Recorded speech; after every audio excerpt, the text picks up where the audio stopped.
manos en el gobierno ecuatoriano están nuestras vidas.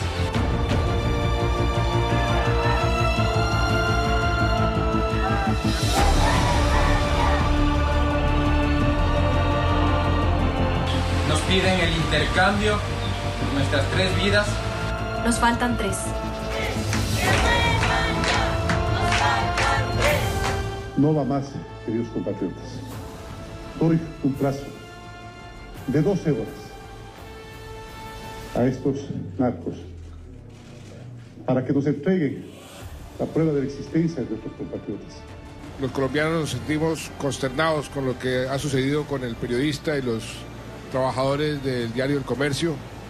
Nuestra solidaridad y también nuestra disposición para apoyar al gobierno del Ecuador en esta situación.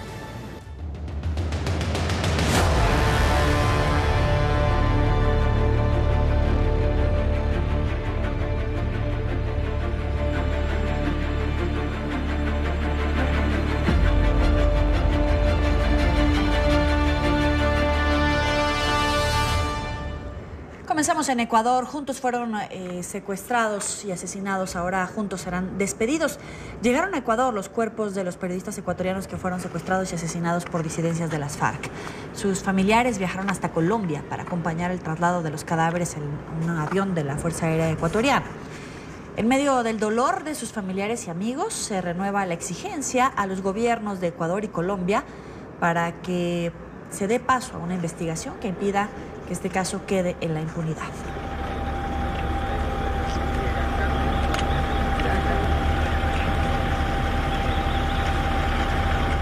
Está con nosotros Ervin Hoyos, presidente de la Federación de Víctimas de las FARC. Gracias por estar con nosotros. Joely, muy buenas tardes para ustedes allá en Colombia. Un gran saludo. Gracias por estar aquí. Ervin, comienzo por preguntarte, llega ya la etapa de duelo, el cierre de un ciclo para las familias porque ya tienen los cuerpos, porque pueden darle un cierre, sobre todo emocional, a esta historia, pero también ahora abren una lucha para salvaguardar la libertad de prensa en su país para que ningún otro periodista o integrante de un equipo periodístico pase por esta situación.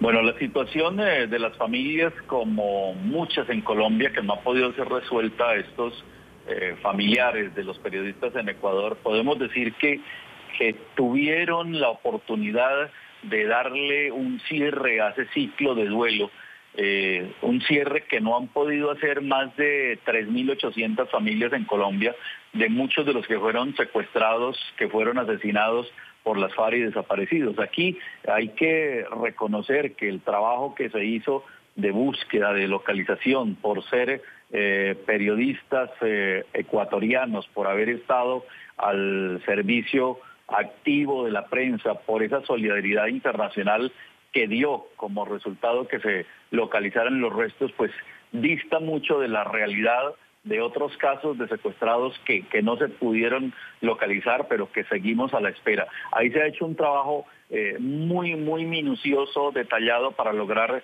localizarlos, y el resultado es que al final se les pudo entregar a las familias y no les queda de otra que exigir a los dos gobiernos, sobre todo al gobierno colombiano, en que localicen, que tiene que dar con los responsables y que se les aplique la máxima pena a los responsables de este cruel asesinato, secuestro, y además que es un amedrentamiento a la prensa internacional y a la prensa ecuatoriana, que está golpeada porque ellos nunca habían visto una situación como esta.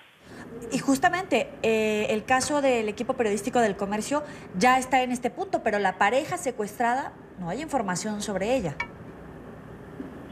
Sí, la pareja secuestrada tomó una ruta distinta. Recordemos que se dio tiempo después del secuestro de los periodistas.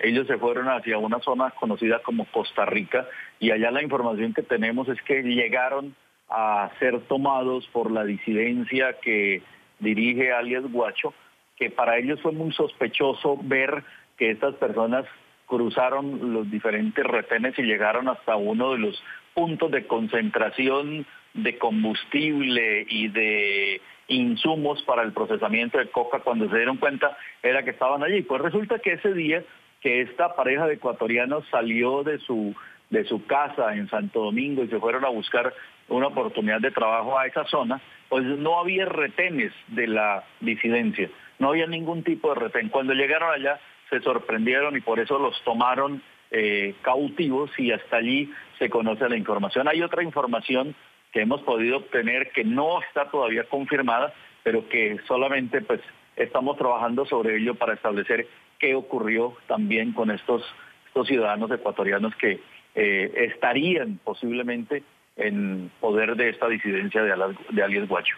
Ervin, si me permites, le vamos a dar la bienvenida a incorporar a este análisis a Jairo Libreros, nuestro analista permanente. Y estos dos casos suponen uno de los puntos medulares en esta transición del gobierno colombiano con el presidente Iván Duque. Tiene que poner atención a esta relación Colombia-Ecuador y cómo va a tratar a las disidencias de las FARC en medio de la implementación de los acuerdos de paz. Yoli, buenas tardes. Saludo a mi buen amigo Ervin. Sin lugar a dudas, uno de los asuntos más acuciantes que va a tener que trabajar no solamente la administración en empalme Duque Santos, sino muy seguramente el trabajo internacional que se debe adelantar con la administración del presidente Lenín Moreno, con la colaboración de la administración Donald Trump, es el tema de la verificación, bien sea por inteligencia humana, por inteligencia satelital, con el apoyo norteamericano de lo que ocurre en la frontera.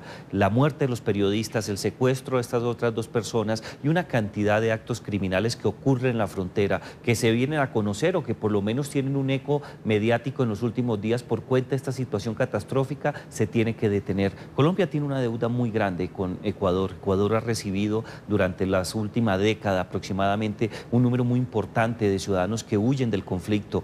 Hoy día tenemos otra vez a ciudadanos que huyen de una disidencia de las FARC que está vinculada directamente con el narcotráfico. Algunos analistas consideran que todavía existen nexos con algún sector de las FARC ya desmovilizada y eso puede tener un impacto político muy delicado. El empalme debe girar en diferentes temas de seguridad y defensa nacional, pero uno vibrante tiene que ser este. Ervin. Bueno, aquí hay que entender que las FARC y los grupos de narcotraficantes han comprado a un costo muy alto en dólares, porque ellos han impuesto allí unos pagos muy altos a autoridades, a quienes son cómplices de las rutas de narcotráfico. Eso ha hecho que se asienten en la zona, que cuando estaba el gobierno de Rafael Correa se les permitiera, primero, quitar la ley migratoria, segundo, quitar la base de manda que era la del control del narcotráfico, y por eso lograron, a través de la suspensión de la ley migratoria entre los dos países, de darle frontera libre a todo el que quiera llegar a Ecuador, pues crear un paraíso para esa movilización de personas y de cómplices y de mafias internacionales que se mueven por toda la frontera norte.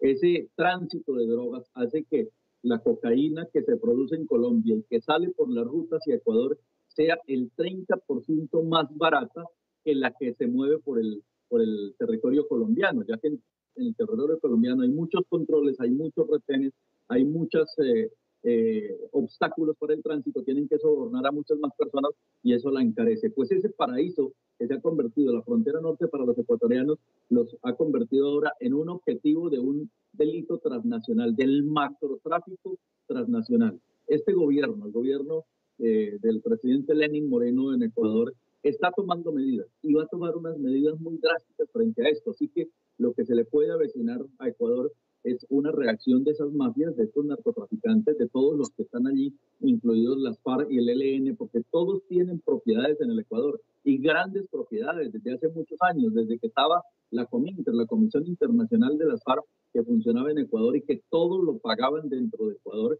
Ahora muchos de ellos se trasladaron a Venezuela, pero quedan las grandes propiedades, los grandes emporios económicos de narcotraficantes, incluidos las FARC, allí dentro del territorio ecuatoriano. Así que las medidas que tienen que tomar el gobierno ecuatoriano tendrán que ir de la mano con las medidas que tome el gobierno del presidente Iván Duque, para que desde Colombia les demos a ellos una fortaleza, les demos el respaldo que necesitan y puedan contrarrestar este emporio económico que tienen los narcotraficantes en Ecuador.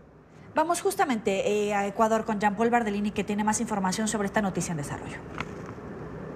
Hola, ¿qué tal? ¿Cómo están ustedes? En realidad, un día de luto para el periodismo y el pueblo del Ecuador una vez que se ha logrado la repatriación de los cadáveres del equipo periodístico de Diario El Comercio a las 9:55 de esta mañana. Sus cuerpos llegaron al aeropuerto Mariscal Sucre, en donde fueron recibidos con honores por parte de las autoridades de Estado, así como también de sus familiares, quienes no pudieron viajar hacia Cali al proceso de identificación de los cuerpos que ha demorado los últimos 5 días.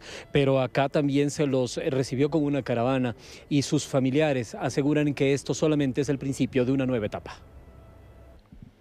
Así, con honores, fueron recibidos los miembros del equipo periodístico del Comercio. Familiares y amigos estaban ahí para recibirlos. Los habían esperado por 93 días. Con un abrazo y ese nudo en la garganta que se formó al saber que desaparecieron. Que los secuestraron las disidencias de las FARC. Un frente criminal que finalmente los ejecutó y los dejó en algún lugar de esa Colombia controlada por el terror y la droga. Por eso, para sus familias, pese al dolor, su regreso también trae algo de alivio. Aquí están. Estuvieron en Colombia, los repatriaron, los repatriamos, los trajimos aquí. Empieza una nueva etapa. Empecé la verdad, la justicia, el derecho a ser libres, el derecho a la libertad. Ya no va por nosotros, va por el país, va por la región, va por ustedes.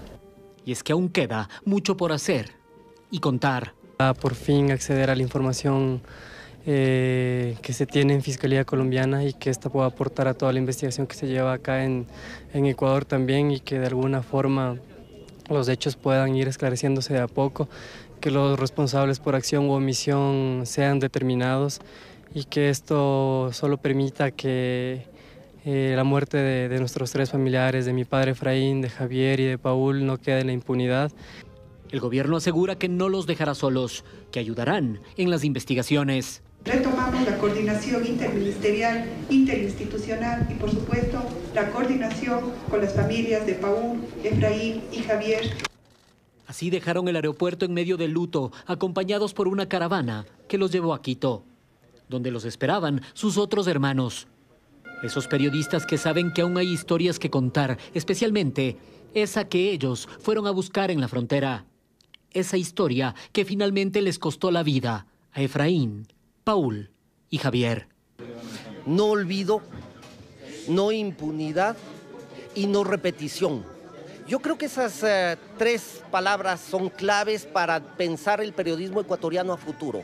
Informar lo que está ocurriendo en la zona, contar cómo están esas poblaciones civiles desamparadas durante décadas, porque sabemos que esto fue la consecuencia de un abandono. No hay que olvidar que es un tema sistemático de olvido. El trabajo de nosotros, los periodistas, no debe terminar acá. Si nosotros callamos y hay silencio en todo esto, definitivamente habrán ganado los bandidos, estos asesinos.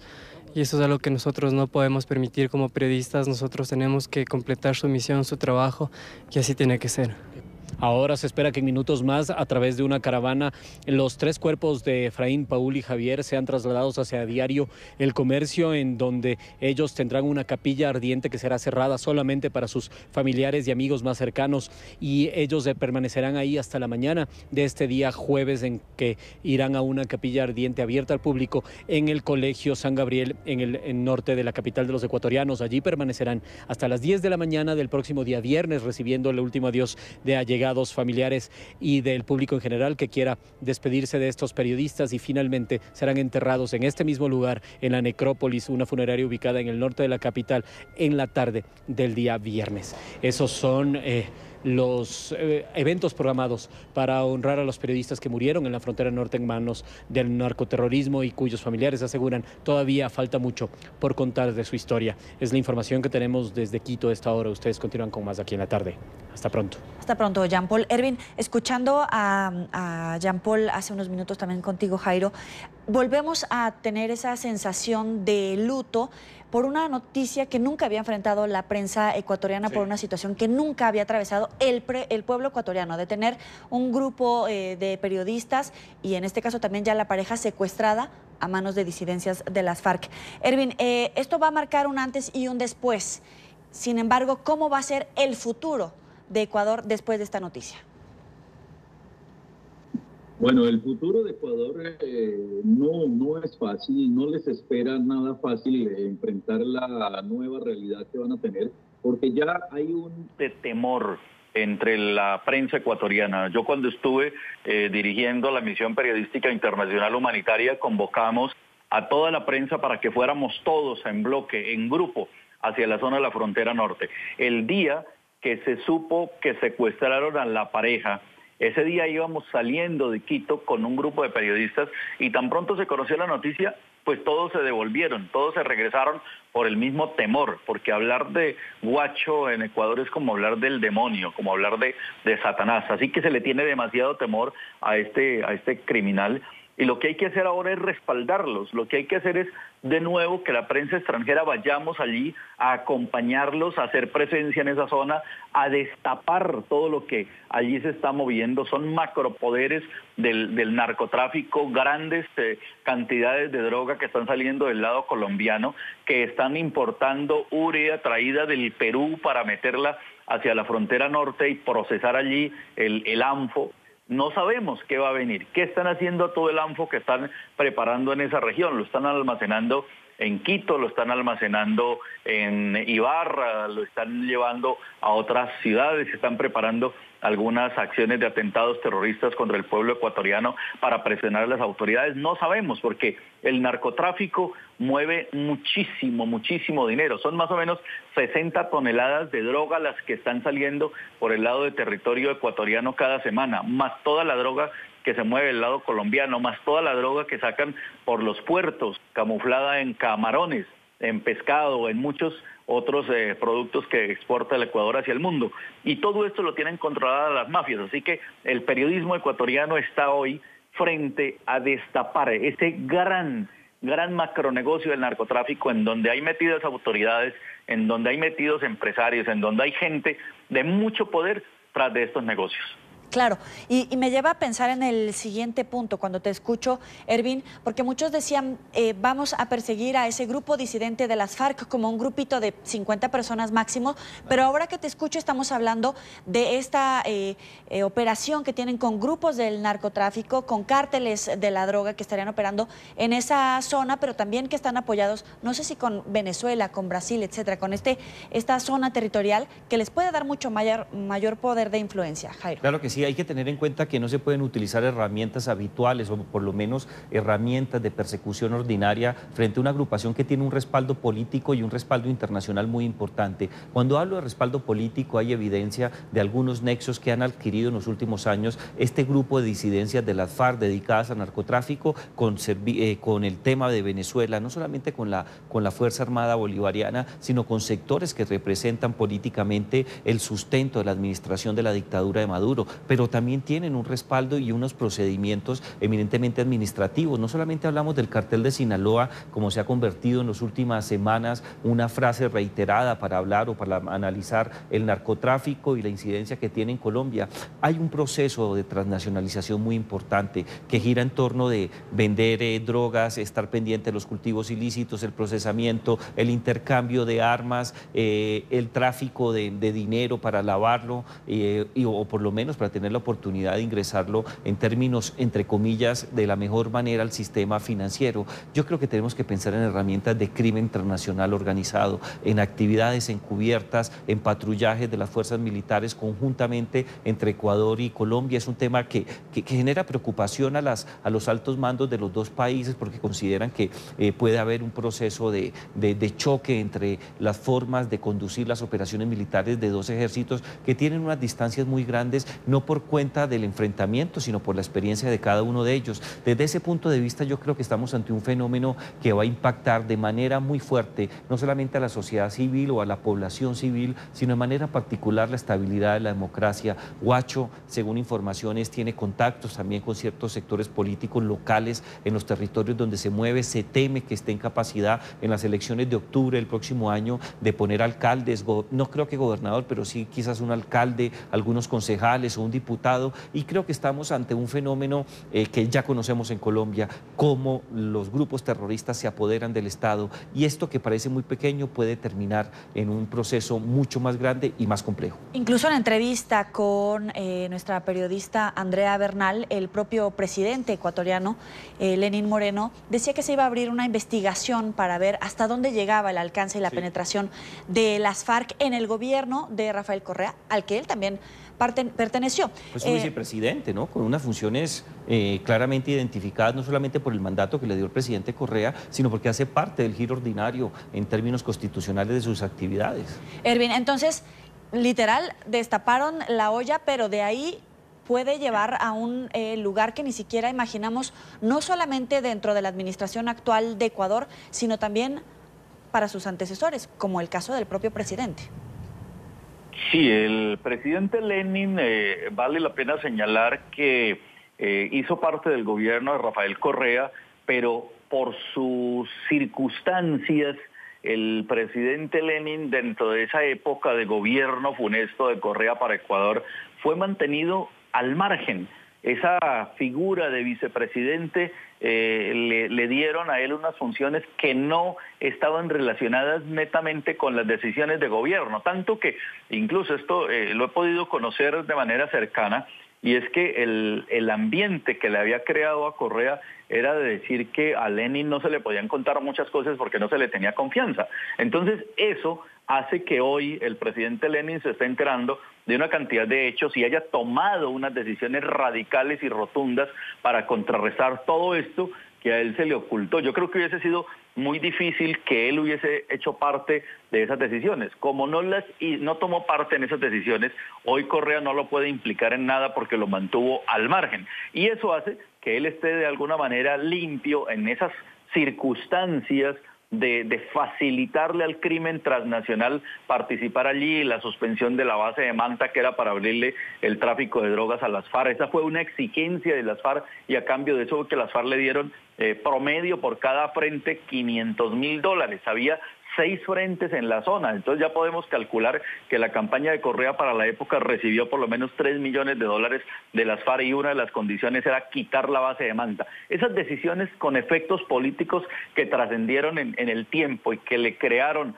al Ecuador ese ambiente de paraíso fiscal para el narcotráfico y para la macro transnacionalización de las drogas, pues ponen al presidente Lenin en una autoridad moral para enfrentar todo eso que está enfrentando y que sabemos que no va a ser fácil, pero que él ya está decidido a ponerle la cara a esas decisiones que son de política, de seguridad de Estado y de incluso reforma del mismo Estado de su interior, porque Correa lo dejó totalmente penetrado de mafias que ahora le afectan la gobernabilidad. Es Ervin Hoyos, presidente de la Federación de Víctimas de las FARC. Gracias por estar con nosotros aquí en la tarde.